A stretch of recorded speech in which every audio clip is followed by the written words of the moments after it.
The sun dipped below the horizon, painting the sky in hues of orange and purple. As the small village nestled between rolling hills and thick forests came to life, villagers bustled about their business. Children played in the streets and laughter echoed through the houses. Among them lived a boy named Kael, a boy who was not like the others. From the moment he was born, it was clear that Kael was different. While most boys his age struggled to walk, Kael had run through the village square before he turned to. By the time he reached 5, he could lift weights that men twice his size couldn't budge. He wasn't just strong in body, but in spirit too, carrying an aura of raw power that radiated wherever he went. The villagers, though initially amazed by his abilities, soon grew to fear him. They whispered stories of Kael, the super strong boy, around their dinner tables, their voices hushed with both awe and trepidation. For them, Kael's strength was a mystery, something they couldn't comprehend and therefore feared. As Kael grew older, so did his strength. He could lift boulders as if they were mere pebbles, carry heavy loads across the village without breaking a sweat, and defend his home from wild animals with ease. Yet, despite his physical prowess, there was a constant ache in his heart. He yearned for a connection, for someone to share his existence with, someone who wouldn't be afraid of his strength.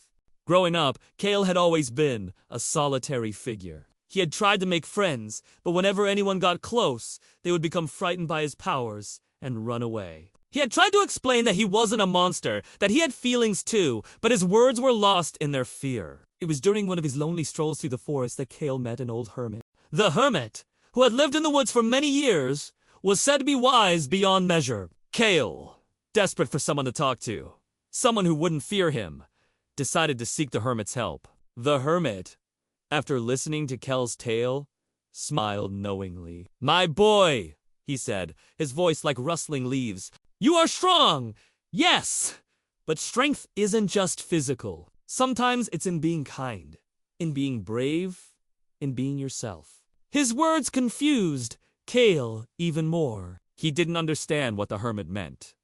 One day, a traveling merchant visited the village. With him, he brought news of the outside world, of bustling cities and vast adventures. A spark ignited within Kael. He wanted to see the world, to experience all that life had to offer, but he knew the villagers would never let him leave, not without his strength being a hindrance. However, when the merchant mentioned a beautiful princess from a neighboring kingdom, who was renowned for her wisdom and kindness, something in Kael snapped.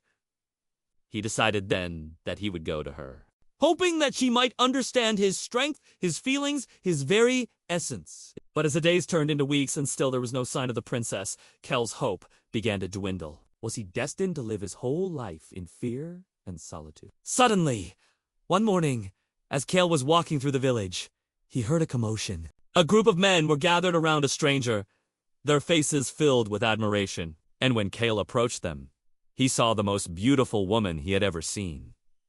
It was the princess. Over the next few days, the princess and her entourage stayed in the village. And every day, Kael would sneak out of his house to watch her, to admire her from a distance. He wanted to talk to her, to tell her about his feelings, but he was too afraid. Then came the day when the princess was to leave. As Kael watched her carriage disappear down the road, he knew he couldn't bear another day without her. So, summoning all his courage, he stepped out from the crowd and called out to her. The princess turned around, her eyes meeting. In that moment, something extraordinary happened. The princess, instead of being afraid of Kael's strength, was intrigued by it. She saw not a monster, but a boy who was struggling with something she knew all too well, the weight of expectations. With the princess's help, Kael began to feel like he could finally breathe. He realized that his strength was not a curse, but a gift, and that being himself wasn't a mistake. He was perfect, just the way he was.